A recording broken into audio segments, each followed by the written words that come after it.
de acordo com a concepção dos cidadãos de um determinado local, é que a humanização vai progredindo, vai ser mais ou menos exercida, praticada. Inclusive, né? Este assunto está sendo discutido no Congresso Nacional. Né? Exatamente. Existe uma senadora Ideli, do PT de Santa Catarina, que já apresentou a primeira reunião para debate sobre isso aí, uma lei que autoriza, que legaliza a participação do pai ou do acompanhante de escolha da mulher durante o trabalho de parto e o parto. Isso é para nível federal. Isso é muito interessante. O segredo do parto, doutor, é não ter pressa?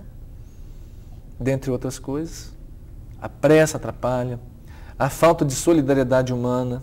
É preciso respeitar aquilo como um momento íntimo da mulher. Se ela quiser gritar, ela não vai ser encorajada a gritar. Mas se ela quiser gritar, ela tem que ter liberdade. E tem que ser entendido como o grito da guerreira, ou o grito da mulher apavorada. E se ela está apavorada, vamos ajudar essa mulher a não ficar apavorada. Agora, se ela está lutando duramente e eu corto o grito dela, o que é isso? Ninguém grita com um jogador de futebol que vai dar um chute forte e grita na hora do chute. Não é verdade? É verdade. Isso tem que ser respeitado. Agora, essa é uma visão muito centrada de um chefe de uma maternidade, porque o que a gente vê por aí, e são vários os depoimentos de médicos que brigam e falam com a senhora que está ali para dar à luz o filho, que se ela continuar gritando, ele vai sair dali, que ela não pensou antes, porque que não pensou antes. É uma coisa... Bárbara. Criminosa. Bárbara, criminosa, injusta. Desumana, cruel. Mais o quê?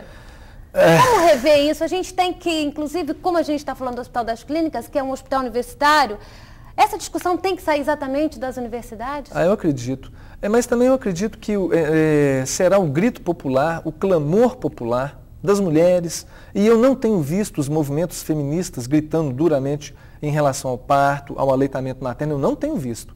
Entendeu? Os movimentos organizados de mulheres que cuidam dos direitos humanos ainda não gritam por isso. E eu acho que está faltando esse grito, esse clamor da sociedade. Essa visão de dizer para a mulher que ela tem que calar a boca, que é isso, que foi bom na hora de fazer, agora tem que contribuir também, isso é uma visão equivocada. Essa visão, ela é passada muitas vezes dentro da própria escola, dentro do próprio hospital universitário. Então, mas na verdade, cada profissional que abraça a medicina, ele tinha no seu sonho, juvenil, quando entrou na faculdade, servir o ser humano. Queria servir uma pessoa. E é lógico, ninguém quer ver a sua mãe, ou a sua esposa, ou a sua filha, parindo numa condição dessa que você citou, ruim. Então, todo mundo deseja que para sua esposa, para suas mulheres, a coisa seja suave, afetiva, com música. Meia luz, exato. Então, ao som de Mozart. E essa é a grande discussão de hoje, sabe? É que não é um direito, a saúde não é um direito, então tem que ser exercido igualitariamente. E essas mulheres todas hoje no serviço público, elas têm que ter essa condição. Se na escola o médico ele aprende a fazer um atendimento desumanizado, nós poderíamos esperar que em algum outro local da sua vida, mesmo na sua clínica privada, ele trabalhasse diferente. Ele só aprendeu daquela maneira. E, incrivelmente, os livros clássicos hoje, aqui no Brasil, em língua portuguesa, eles não ensinam atendimento humanizado. Isso é uma política recente. O Ministério da Saúde tem sido o pioneiro. Não foi nenhum teórico do Brasil que fez um tratado. Não, tem pesquisadores brasileiros que sempre reclamaram, organizações não governamentais que reclamaram, mas não foi a academia, em peso, que trouxe a questão da humanização.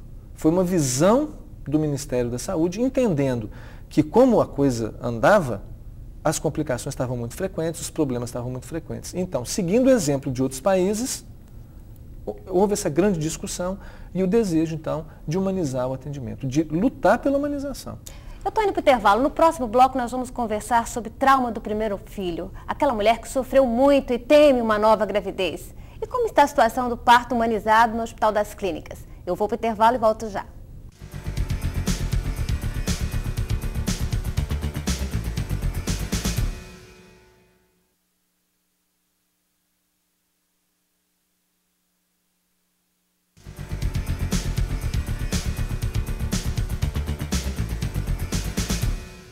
O estúdio está de volta. Hoje o nosso bate-papo é com o diretor da maternidade do Hospital das Clínicas, Dr. Paulo Batistuta. O nosso bate-papo é sobre o parto humanizado. Dr. Paulo, aquela mulher que sofreu muito quando teve o primeiro filho e teme ter o segundo, É possível recuperar a segurança dessa mulher e fazer com que ela tenha esse segundo filho de uma forma mais tranquila, mais humanizada? Como tudo na vida, né, Gisele? Eu acho que não existem perdas irreparáveis. Eu acho que nós podemos recuperar sim, mas o que é importante nisso tudo é o posicionamento da equipe que fará esse novo atendimento. Se essa mulher sentir-se acolhida, se ela sentir-se esclarecida, se ela sentir-se prestigiada nos seus desejos, com certeza essa mulher poderá ter um parto bom. Não interessa se o primeiro parto foi cesariana, não interessa se o primeiro parto foi normal. Ela pode ter um segundo normal? Ela poderá ter um segundo parto normal. Mesmo sendo o primeiro cesáreo? Sem problema. A grande discussão hoje, do ponto de vista técnico, é se uma mulher que teve 2 cesarianas poderá ter um terceiro parto normal. Mas depois de uma cesariana, é certo que ela pode ter um parto normal, salvo poucas exceções. Tá? Então, no geral, a mulher poderá ter. Mas, basicamente, a questão é trabalhar o afeto, a parte psíquica, a segurança, essa parte que não é o corpo. Então, o pré-natal passa a ter uma obrigação, passa a ter ser o momento de suprir toda uma necessidade, não só biológica. Valorizar também essa parte psíquica. E tem um dado aqui que me deixou um pouco alarmada: 85% das mulheres fazem o pré-natal, mas só que de forma mal feita. Ou seja, elas não vão às consultas, elas muitas vezes não têm acesso aos exames. Pois é, então isso é muito complexo. Quando você tem um pré-natal que é impropriamente conduzido, ou pelo médico, ou pelo sistema de saúde, ou pela paciente, por algum fator, qualquer que seja, isso pode resultar, inclusive, em morte. Esse programa de humanização, em última análise, ele quer diminuir justamente isso, quer combater as mortes, as complicações de mãe e de bebê. Né? Tem uma pesquisa interessantíssima feita na universidade pelo professor Paulo Merson. Ele estudou óbitos que aconteceram durante o pré-natal, durante o parto e logo depois do parto de bebês. Então ele estudou 1.960 bebês durante 12 anos. E ele constatou na pesquisa dele, que é uma pesquisa seríssima, que 80% desses óbitos eram evitáveis. Imaginou isso? Alguns... É muito sério. É muito sério. Então eu estou falando de quantos bebês? 80% de 1960, de 2000. É muita coisa. Então, essa discussão de fazer um pré-natal bem feito, isso aí é fundamental. Isso aí é a política de saúde. A gente vê a prefeitura de Vitória gastando dinheiro, mapeando a cidade, zoneando a região de São Pedro. Agora Vitória está toda zoneada. Os agentes comunitários de saúde, que eles tentam identificar precocemente uma gestante, vão lá no bairro, na casa dela e falam: olha, só tem que fazer o pré-natal. Depois eles voltam no mês seguinte e falam assim: a senhora fez o pré-natal, deixa eu ver seu cartão da gestante. Quer dizer, essa participação do município, isso é espetacular. Né? Quem dera todas as mulheres pudessem ter uma atenção dessa. Ela tem garantida a consulta no seu posto de saúde, ela tem os exames garantidos, ela tem o agendamento perfeito. E prioridade no atendimento, o agente comunitário que vai visitar na sua casa. Então nós precisamos melhorar tudo. A rede de pré-natal, precisamos melhorar o atendimento dentro do hospital, o segmento desse bebezinho depois, atacando os vários pontos de problema que a gente resolve a questão da mortalidade. Né? A nossa parte nos compete lá no Hospital das Clínicas, o pré-natal de alto risco, o atendimento a partos de baixo e de alto risco. Tudo isso tem que acontecer nessa ótica humanizada. Só assim que a gente diminui o problema. E nessa humanização, qual o papel do pai, do companheiro, para que tudo dê certo? Bom, isso aí é um assunto que ainda vem sendo estudado.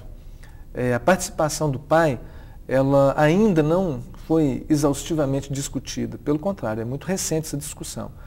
No começo do século XX, o parto começou a entrar para o hospital. Só recentemente existe a permissão para o pai participar, para a mulher levar um acompanhante para o parto, pode ser o pai, de forma que ainda não tem um corpo de pesquisa conclusivo sobre isso. Tá? Mas a impressão que nós temos, pessoalmente, é que isso é extremamente favorável, desde que a mulher queira. Porque o parto, o nascimento, é o desfecho daquele ato sexual que gerou a criança. Eles se amavam, eles se encontraram, eles se queriam, e a criança é gerada, e agora o nascimento é a conclusão disso tudo.